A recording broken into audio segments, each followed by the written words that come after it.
आपको भी धोखा दिया, लेकिन आई लव यू अनंत बाबू, इसके लिए हम आपको फोन किया। हम तो मेरी भी फोन किया। Good evening to all my friends, Facebook live में सबको नमस्ते।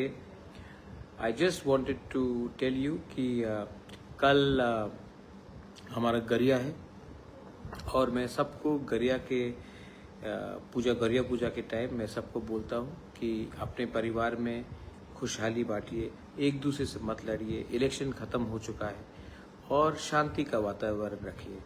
गरिया कोई भी पॉलिटिक्स से हजार साल बड़ा है और उसका अहमियत भी बहुत ज़्यादा है। It is more valuable to us than any politics. तो मैं गरिया पूजा के अवसर में मैं आप सबको बोलता हूँ कि दुश्मनी छोड़ो, भाई भाई से हाथ मिलाओ, दोफा को सामने रखो और प्लीज़ फाइट मत करो। ये सब चीज़ से किसी का फ़ायदा नहीं होता है, ये सब चीज़ से हम सब का नुकसान होता है। आज मैंने अभी इलेक्शन ख़त्म हो चुका है, 17 तारीख को रिज़ल्ट था।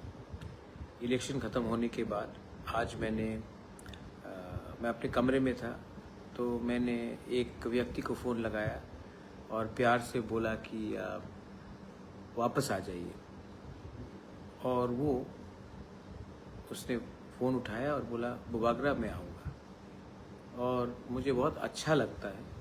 देखिए, मैंने हमेशा कहा है नफ़रत हारेगा, प्यार जीतेगा, और जो लोग मुझे छोड़ के गए वो भी मुझे प्यार करते थे, लेकिन हमको भी उनको, अगर मैं राजा हूँ सच में, तो as a king you should have a big heart.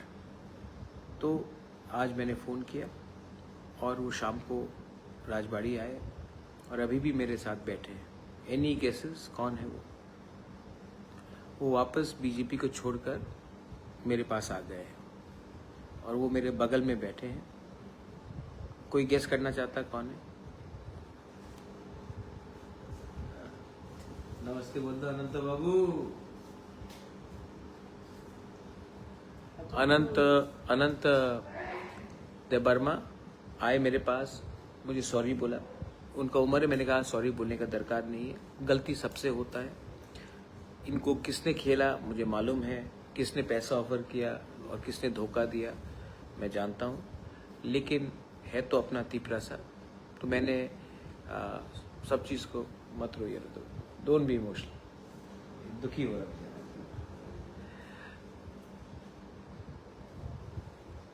थानसा जीतेगा, हमको और आगे काम करना है, बदला नहीं लेना है, सबको एक करना है और अपने नेक्स्ट जनरेशन को जिताने के लिए एक संग होकर फाइट करना है, बस। सो वेलकम बैक अनंत बाबू। आप 12 दिन बीजेपी में थे, अब मरते दम तक मेरे साथ रहिए, अपने दोफा के साथ रहिए। हाँ कि नहीं अनंत बाबू? हाँ, क्या बोला कुछ बोलना है? नहीं, वो तो पहले से रहना, अभी भी है। God bless you, love you all. और कल अगेन मैं आप सबको अपील करता हूँ, वायलेंस बंद कीजिए, कुछ नहीं होगा। सब लोगों को घर जाने दीजिए, जो लोग अभी भी बाहर है, अपने गांव से बाहर है, उनको गांव वापस जाने दीजिए, उनको गरिया में पार्टिसिपेट करने दीजिए। ये ठीक नहीं है। ईश्वर के घर में हम सब एक हैं, उनको अपने गांव में जाने दीजिए और गरिया में पार्टिसिपेट करना दीजिए, और उनके ऊपर कुछ मारपीट या गाली गलौज मत कीजिए, ठीक है? अगर आपका राजा माफ़ कर सकता है, दिल बड़ा करके सबको ला सकता है, तो आपको भी ये करना चाहिए। बेलाइनो हम बाय और कहा।